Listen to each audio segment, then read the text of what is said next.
In the distance, I hear them paddle their boats upriver. They speak in a strange tongue, but I know them because a prophecy foretold their coming. They come in peace and bring gifts, gifts offered as generosity, couched in innocence. Only they have come to take, not give. I watch from the shore, helpless to stop them, and they leave me in their wake, little more than a shadow of myself.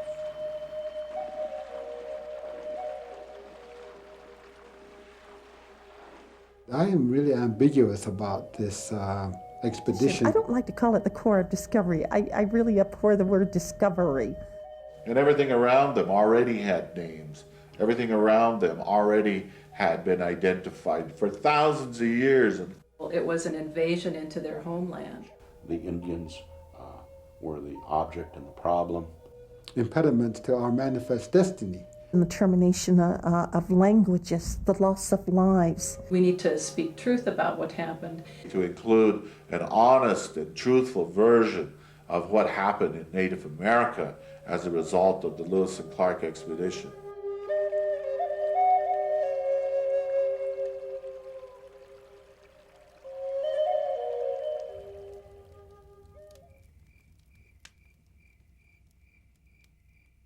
We're negotiating the reality of what has been presented in textbooks, in history books, and movies, and television, and even in the Lewis and Clark journals themselves over the years.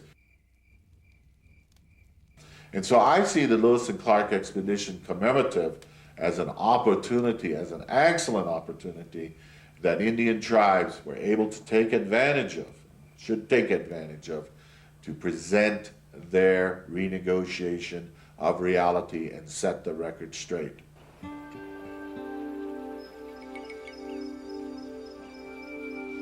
And I think that Lewis and Clark could be seen, at least from my tribe's perspective, at a number of different levels. They can be seen as real flesh and blood people, an ill-equipped pair, an ill-equipped duo to really work with the Indian people. On the other hand, I think you see them as sort of symbol and icon, as sort of a collective memory of the American people that put so much stock in those journals as sort of the true story of how it was back then. So Lewis and Clark, I think the flesh and blood characters are now overshadowed by the sort of bicentennial characterization of their contribution. And I don't think in that light one should blame Lewis and Clark too much. I think the battle is engaged when you have the Lewis and Clark heritage, when you think of all these thousands of Lewis and Clark buffs that sort of seek to reenact that conquest of the West. I think that's where the Indians are put at a disadvantage. It's forgotten how much the Indians helped Lewis and Clark. It's forgotten how the Indians made possible this expedition. They could have never made it. They didn't know where they were going. They didn't know how to feed themselves. And so Indian people guided them. Shoshone women, I think, transported their baggage, on mountain passes. So they didn't know where the passes were, where to go. And then horses. You weren't going to get one set of horses that are going to last you the whole way. Who had the horses? The Indian people. The river routes, the best portages and everything, all of that information was really provided by Indian people. Where's the logic in calling it the Corps of Discovery? I think the whole expedition should have been called Sacagawea's expedition instead of Lewis and Clark. I am really ambiguous about this expedition because while it was a big place that they were coming through and it was kind of hostile to them, and they called it wilderness and they called it discovery. It wasn't wilderness to Native Americans, and it certainly was already discovered. Expedition, I don't like to call it the Corps of Discovery. I really abhor the word discovery. Just simply because, what did they discover that we didn't already know? It's more than a matter of semantics. Could have been called something else except the Corps of Discovery, because we were here, and if there was a discovery, we discovered them.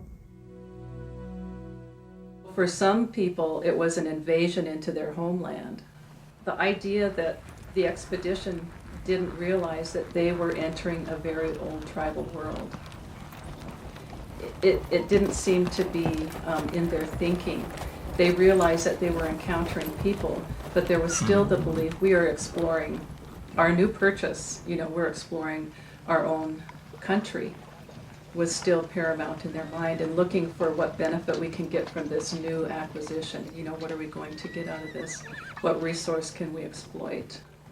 Well, I think the stories have always been fairly one-sided, presented from the sort of coonskin cap brigade, if you will. I think the stories really haven't allowed the Indian perspective, the Indian voices to speak on these issues, and it ranges from the fine grain to the large scale. If you look at Black Cat's speaking with the expedition, he asked for a wide variety of goods, a wide variety of trade relationships. Meriwether Lewis said, look, we're going to set the terms, but we want you to come back and with us and visit Washington, D.C. We want to show you the majesty of what this new American world is like, and you'll understand that you got to become part of it or you'll be swept away. And Black Cat said, no, I don't want to go and down the river and visit your world. I like mine just fine. And I think that's always been this tension, is that it's as if there's two Americas, one Indian and one non-Indian. And it's as if there's never been a fairly reciprocal influence between the two. There's never been a willingness on part of non-Indians to come in and experience that Indian world. It's always been the other way around. You come downriver, see the majesty of what we created. We don't really want to deal with your own issues and interests and values. Long ago, when we were given our ways as a people, as Cheyenne people, grandfather, the creator, Mael, sent two prophets to us, bringing each of them bringing a tribal symbol and an accompanying ceremonial. One of them, whom we called Sweet Medicine, was taught in Bear Butte, which is the spiritual center of the Cheyenne universe. And he told us about this light-skinned, fair-haired, good-looking people that we would meet toward the sunrise by the big river. He described them as exceptionally numerous. He said there are going to be so many that you can't stand before them. They will keep coming and they will keep coming. He said they will never stop. He said, and then they will ask you for your children. He said, and you must say no. He said, because those that they take to educate, he said, will not know who they are in terms of their tribal identity. He said, these people will tear up the earth with their hands. He said, and you will start this with them. He said, when you do that, he said, you will forget all that I have been teaching you. I compared it to the same kind of impact that 9/11 had on the United States.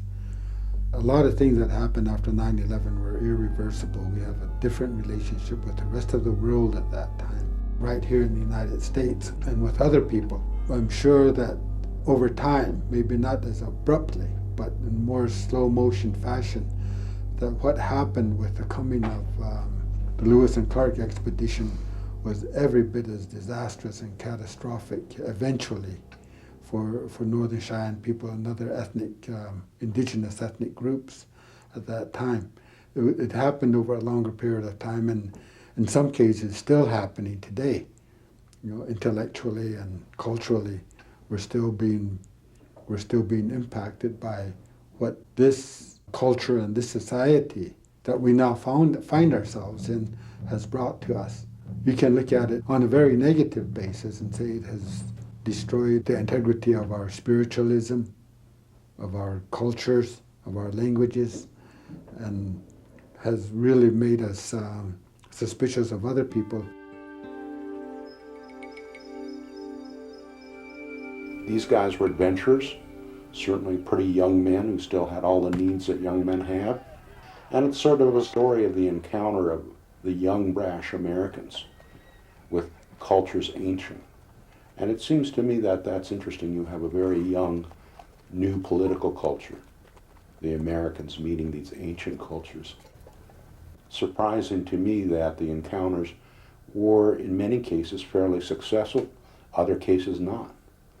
And I think that shows that at the edge of the frontier, at the edge of experience, at the edge of cultures, is those kinds of tensions in which you don't know much about the people you're encountering. You make assumptions, sometimes they're right, sometimes they're wrong. And I got to think that in some ways, as Lewis and Clark went along, they became more and more Indian and less American. They took on all the moccasins. They learned to eat what the Indian people ate, new approaches and languages. So I think in some ways that was, in a sense, the first truly American experience.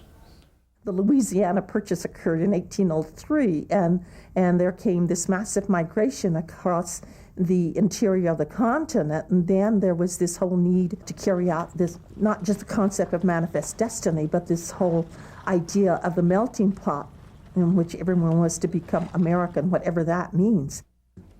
And that seemed to set the tone for the way the United States government is dealing with the indigenous people. And that was, first of all, we have some people who are going to be impediments to our manifest destiny. So let's kill them off. And that's what they went about doing. Now, whether it was government policy to do that is beside the point. They actually did it. A lot of our people died, whether it was through disease or whether it was through actual bullets. They died. I mean, that's an undeniable fact. Sort of a celebration of nation building. And that celebration of nation building here or elsewhere forgets that really the nations that should be built are the Indian nations that were sacrificed to build the American nation. That's where we should be now, is looking back to working with those tribes, those Indian people. Here they purchased land from another government that had no ownership of it. They didn't even consult with the tribes that were already here. Maybe they did not own that land in European terms, where you have to have a piece of paper, but they had left artifacts. They had an experience here. Their stories were here. Their people that they loved and cherished were buried here. Their sacred sites were here. If that isn't sign of ownership, I don't know what is. One of the things that happened to Indian tribes in the Lewis and Clark journals is that you have an outside group coming along and seeing things and putting their own identity or their own nomenclature, their own labels on what they see. And those labels or those definitions reflect their definitions, their standards, and not of the subject itself. And so consequently, when the journals indicate, as they were identifying plants and they were identifying rivers, they gave them names. For example, the Marias River, in the journals of Lewis and Clark, that name is given. And yet amongst this tribe, my tribe, it's the Bear River. And everything around them already had names. Everything around them already had been identified for thousands of years in long-standing oral tradition and identity. And yet we know then from the time of Lewis and Clark on, we didn't lose our identity. We just simply were overwhelmed by the identification and the labels and others placed upon us. Today their ghosts paddle their boats back upriver. Again I watch from the shore. Only the time for forgetting is over. This is a time for remembering. I raise my voice above the din of history that has tried to silence me. And so my voice will join the chorus of others, and we will sing the song of our past together. It's like America doesn't want to have a memory. America chooses to have amnesia, and so what's a country without memory? When I think of how important memory is to my people, because it says who we are. Who we are is, our collective memory. And so then what happens when a country chooses to not remember, or to hide that memory away somewhere and not talk about it? It's kind of a denial of identity. And I think the tribes today have come to the realization that in order to remain healthy and heal themselves and continue the good things that were granted to them thousands of years ago, they have to remain within this framework of their tribal philosophies and avoid, quote, the prophecy of destruction, which came from outside. And I really believe that America has to do that, has to go back and say, we need to speak truth about what happened. And always there's an opportunity, and that's what Indian people are, I believe, extending their hand to this country to do, to say, let's go back and let's speak the truth about this. And if we're able to do that, maybe there can be some restoration, and maybe there can be some healing. If a tribe, particularly tribal members, are responsible, and if a tribe wants to stay strong, I believe they have to keep their language intact, because their tribal language is what has the true identity factors, the true stories, the true histories, the true names of all these places we see and of our homelands. That's where they're at. They're not in the journals of Lewis and Clark. That's not who we were. Not in the ongoing recording by the ethnologists and the musicologists and the anthropologists who tried to define us and tried to describe us. All well and good, but the true identity of the tribe is in its tribal language. Languages are critical to the ongoing continuity of tribal cultures.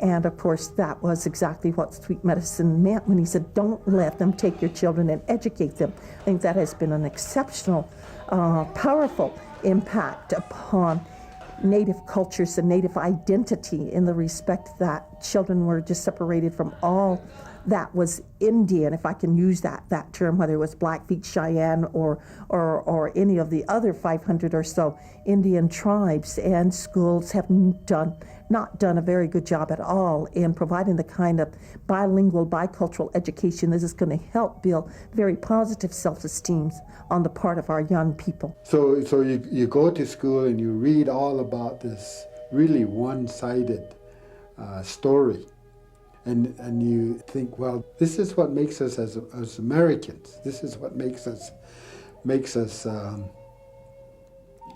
who we are in this country today. And then as you grow older, you start thinking about, well, how come up until the 1960s and the 1970s, there was still segregation in the South? How come there's still discrimination in South Dakota and in Montana and in Wyoming? How come when the Constitution says all men are created equal, and then you immediately look at that, and where are the women in that? It should say all men and women are created equal. You know, all of those things, the self-contradictory things that the United States government says one thing and yet does another. When I grew up, it was a very bad time for Indian people. It was a time of public law 280, time of termination.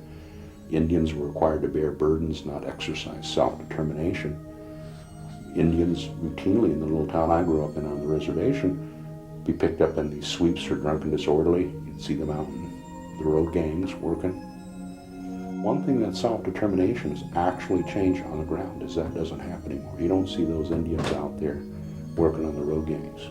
You see more Indian people employed. You see more opportunity to get your education and do some good. Whether you choose to do that or not, it's up to you. But those opportunities are there.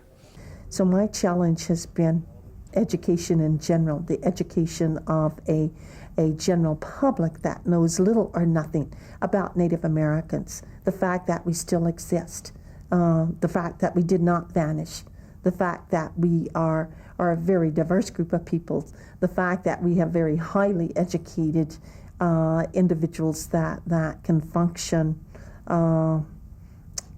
among their own cultures as ceremonial people or keepers of our sacred knowledge and traditions as indigenous peoples, and still hold degrees from Harvard University or other Ivy League institutions and be bicultural. And that has been a challenge, to educate the children of my brothers and sisters, but at the same time provide opportunity for young Native people to become highly educated in the non-Indian world, but at the same time, through Native studies, continue to know their history and their beginnings as a people. I realized that I now drive a four-wheel drive pickup, and I'm in love with my pickup. Don't tell that to my wife, but you know, it's those kind of things that come up to me, and I said, how can I be so anti-American when a lot of things have come to me?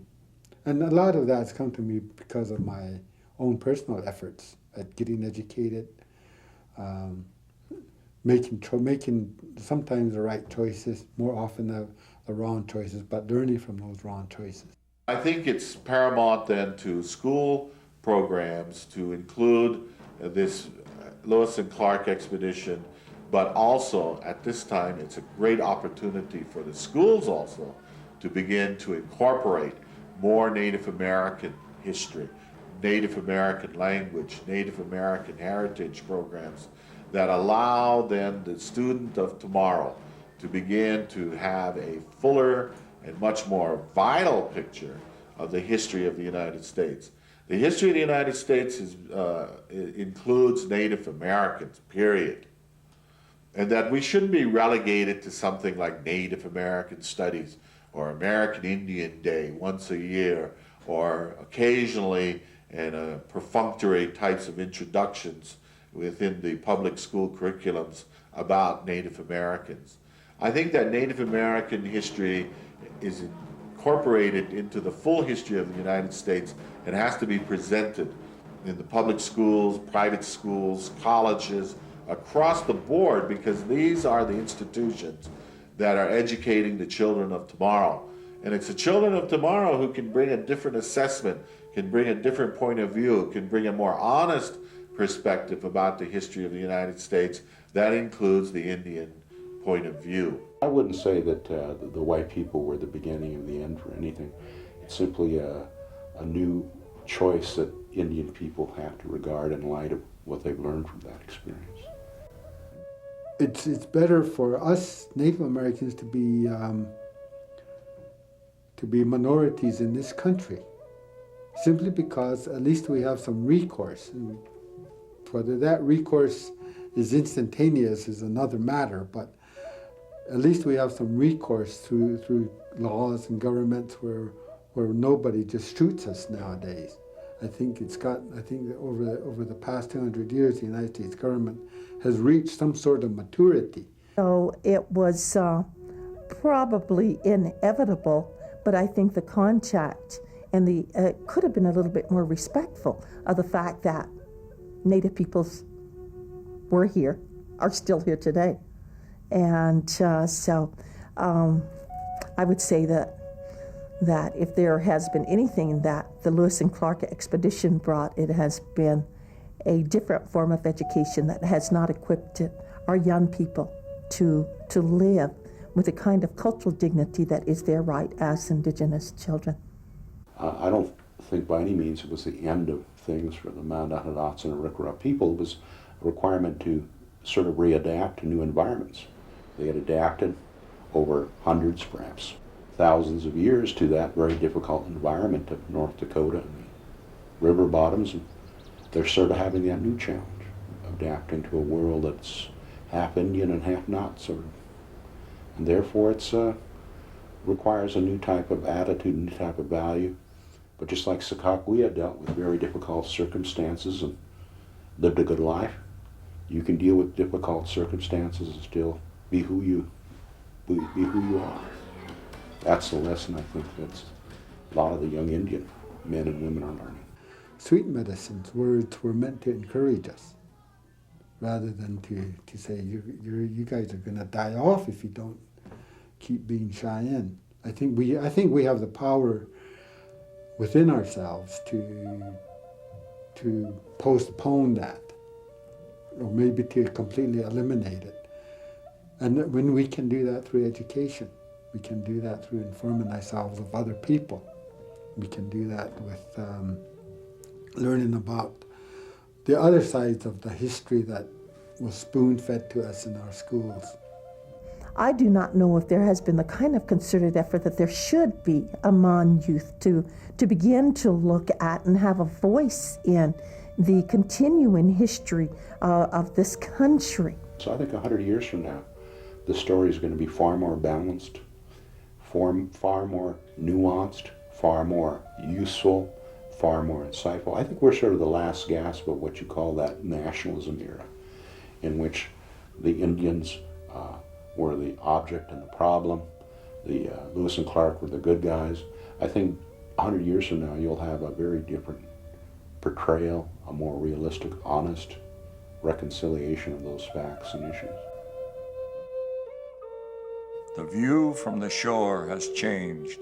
Our days with the people from the East challenges us to honor our past and to look forward to the future. All things change, yet stay the same. The days and nights of our forever moon brings winter and summer back to us, as promised. We remain the same people, gifted by the Creator. We remain Cheyenne, Nez Perce, Salish, Blackfeet, Shoshone, Mandan, Hidatsa, Arikara, Kootenai, Sioux.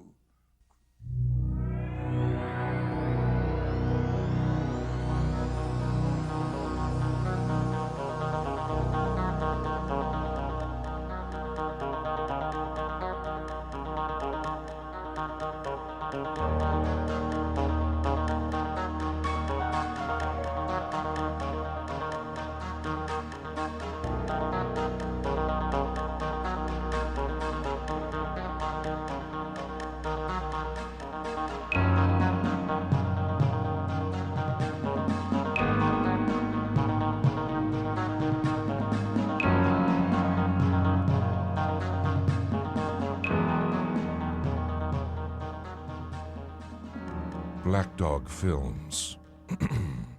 Woof woof.